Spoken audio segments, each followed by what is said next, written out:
the relationship killers between the mother-in-law and daughter-in-law।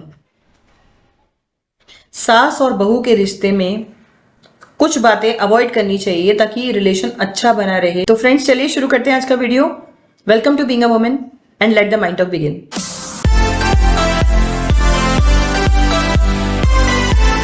देखिए वैसे तो इतना सेंसिटिव रिलेशन है सास और बहू का कि जिससे भी जो भी नाम सुनता है कोई भी मतलब ये चीज दिमाग में आती है, हमेशा नेगेटिविटी होती है कि यार सास और बहू हैं तो कुछ ना कुछ तो गड़बड़ होगी होगी, कुछ तो गड़बड़ है ही। लेकिन इस चीज को किस तरह से समझा जाए कि और किस तरह से टैकल किया जाए, how to deal the mother in law, that is the main and important aspect जिससे हर एक बहू जो है उसके लिए एक बहुत चैलेंजिंग टास्क होता है। सबसे जो पहला रिलेशनशिप किलर है माय डियर फ्रेंड्स वो है अनस्पोकन एक्सपेक्टेशंस।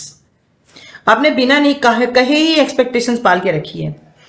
मेरी बहू है वो आके मेरे से मेरा ये काम कर देगी, वो कर देगी। अब बहू आ रही है, सारा घर उसे ही संभालना है, सारी जिम्मेदारी उसी की होगी, मैं फ्री हो जाऊंगी अब।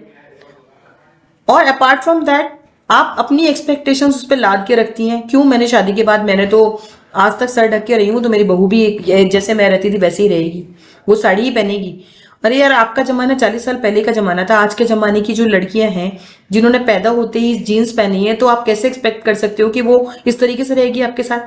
तो अपनी कोई भी जो आपकी सोच है उसके ऊपर बिल्कुल भी लादने की गलती मत करिए। यही जो चीज है वो डॉटर इन लॉ के लिए भी लागू होती है। अब आप दूसरे घर में आ गए हो, वहां का कल्चर अडॉप्ट करना, उनके हिसाब से जो उनका रहने का तरीका है उस घर में देखिए आपको एडजस्ट होना है। आप बाहर से आई हैं तो आपको भी लोगों के दिल में जगह बनाने के लिए एक वार्म वेलकम ताकि आपको मिल सके।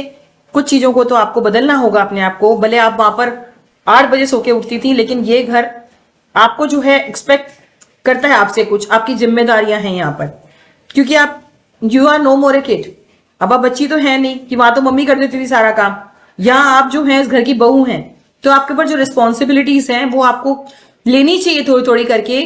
हमेशा एक्सपेक्ट मत करिए, मतलब मदर इन लॉ को इस चीज के अंदर ये चीज अवॉइड मत करिए कि वही सारा काम कर लेंगी। सेकंड पॉइंट जो है वो है अवॉइडेंस। ना मदर इन लॉ को अपनी बहू को अवॉइड करना चाहिए कि कहीं भी जा रहे हैं, अच्छा तो ठीक है ना, ये तो घर ही रहेगी, हम चल के आ जाते हैं ना, क्या दिक्कत है। बहू का भी ये कि मम्मी को लेके नहीं चलेंगे अपन साथ में, नहीं ये चीज मत करिए। दोनों चीजें, you should not be A competitor. आप दोनों को एक दूसरे के लिए कॉम्प्लीमेंट्री बनना है। देखिए कहते हैं स्त्री ही स्त्री की दुश्मन है, वो काम मत करिए, एक दूसरे को सपोर्ट करके चलिए, तभी घर का परिवार का माहौल सुखमय बनेगा।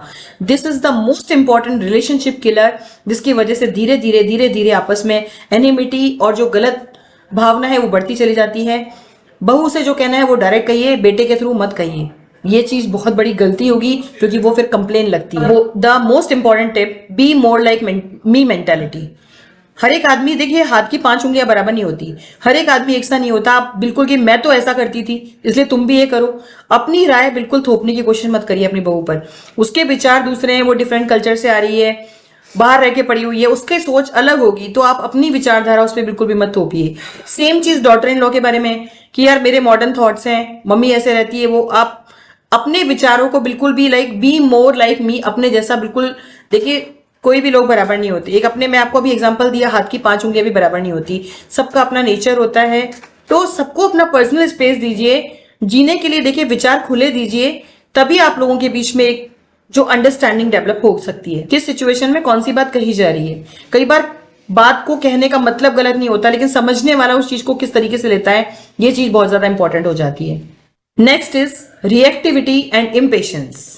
हर एक बात पर रिएक्ट करना, इम्पेशंस से काम मत लीजिए, चीजों को समझिए। आपने घर में कदम रखा है, वहां का क्या माहौल है, धीरे धीरे अपने आप को एक स्पेस बनाइए घर में अपने लिए। और मदर इन लॉ को भी मैं कहना चाहूंगी कि इम्पेशंस क्यों भैया, आपका राइट बनता है, लेकिन बेटे को जैसा आपका है वो बहू भी, बेटे की बहू आई तो वो भी तो आप ही की है ना, तो उसको भी धीरे धीरे समझिए।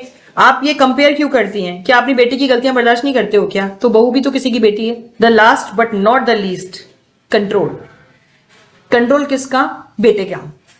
आपका हस्बैंड है लेकिन किसी माँ का बेटा है, कभी आप भी माँ बनेंगी, तो ये चीज सोच करके चलिए।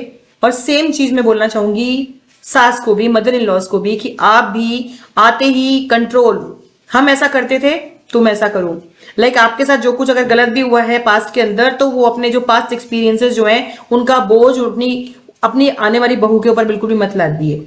आपका जमाना अलग था, आज का जमाना अलग है, तो वक्त के साथ चलिए, अपनी सोच को सुधारिए। And this is all for today. Be aware and take care. Thanks for watching being a woman. Bye bye.